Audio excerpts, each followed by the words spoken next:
All right, let's dive into a really wild theory. What if the book of Genesis, one of the oldest texts on the planet, is actually hiding an encrypted countdown? The idea is that those bizarrely long lifespans of the first patriarchs, they aren't just ancient records. Nope. They might be a secret message, a clock ticking down to some world-altering event. Let's unpack this. And this quote, it just nails the whole idea, doesn't it? For centuries, people have been totally fascinated by the strange ages listed in Genesis, thinking there has to be something more here. Well, the theory we're digging into today says, you bet there is. It's not just a list of names and numbers. It's a machine, an intentionally designed apparatus that's counting down to something big. Okay, so how is this supposed code even supposed to work? Well, the very first piece of the puzzle, it all hinges on a single name.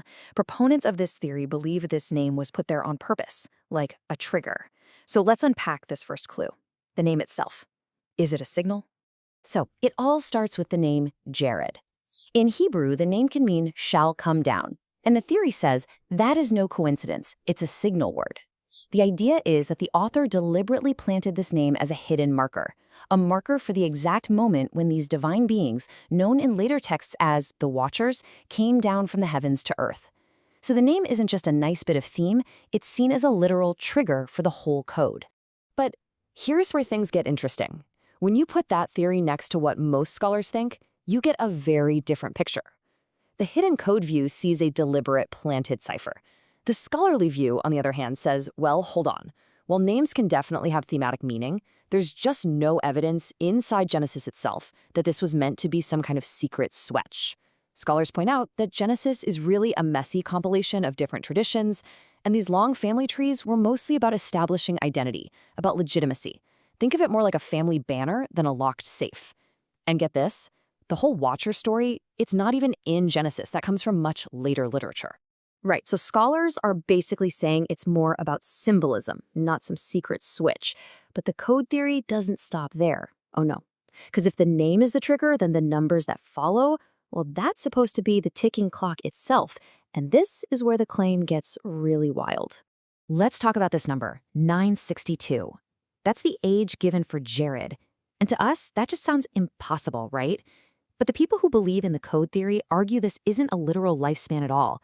They see it as a key piece in a really sophisticated mathematical architecture, like a piece of a cosmic puzzle that we've all been overlooking for thousands of years. So if they weren't literal ages, what was the point of these incredible numbers?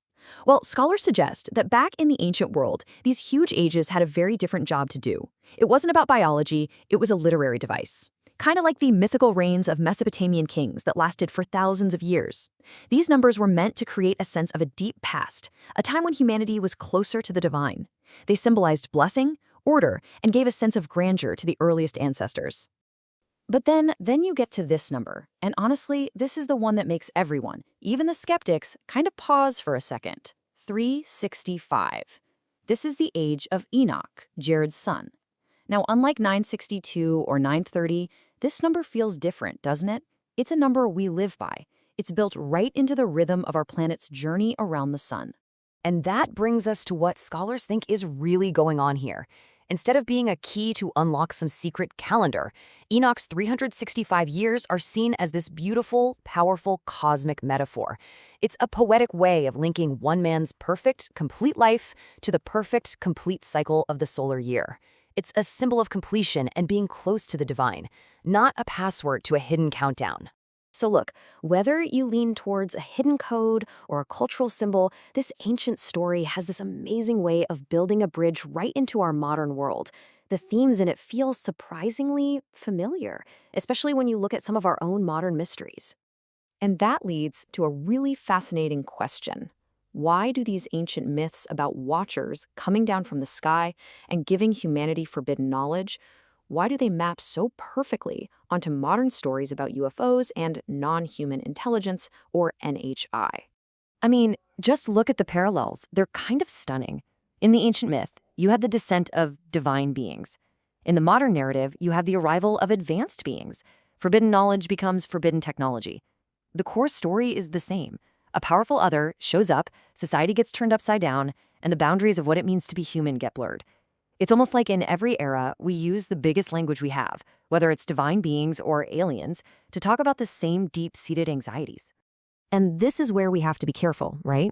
This quote makes a really critical point. The fact that these stories fit together so perfectly might not be evidence that the same thing is happening over and over again.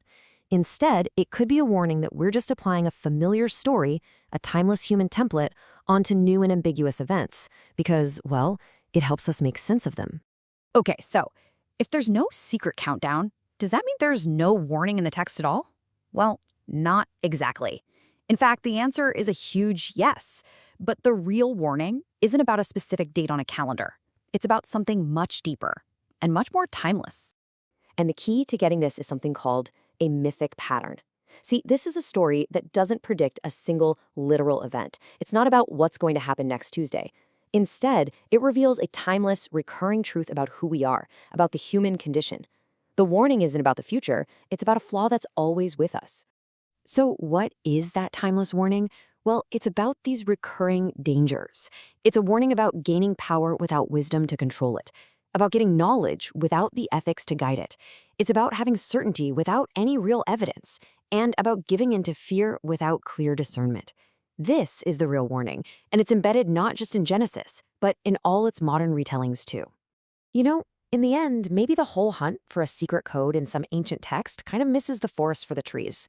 Maybe the most important countdown isn't hidden in the past at all. Maybe it's the one that's happening right now, quietly inside our civilization and in each of our lives. That urgent, quiet race to make sure our wisdom can keep up with our incredible power.